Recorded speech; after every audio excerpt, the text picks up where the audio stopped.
31 तारीख दिन प्रभु आसवे बाजा बजे रोषण करी केदार गौरी विराट प्रशासन करी केदार गौरी टू सिंहद्वार को आसवे लिंगराज हजार हजार लोक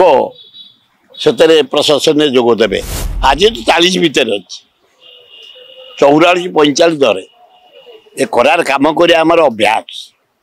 यही समय लिंगराज शीतल आरेंजमेंट खरार बुलिकी करूँ आज भी करुना भी करके आसंता 31 तारीख चंदन गुआझरा आपण मैंने आसवे 1 तारीख शीतल षष्ठी केदार गौरटू स्वयं निजे लिंगराज पार्वती की बह प्रसन्न करके आसवे उपभोग करेंगे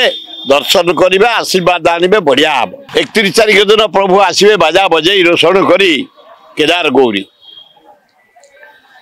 एवं विवाह से हम ता परदिन 51 प्रकार वाद्य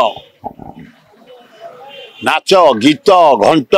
घोड़ा हाथी नागा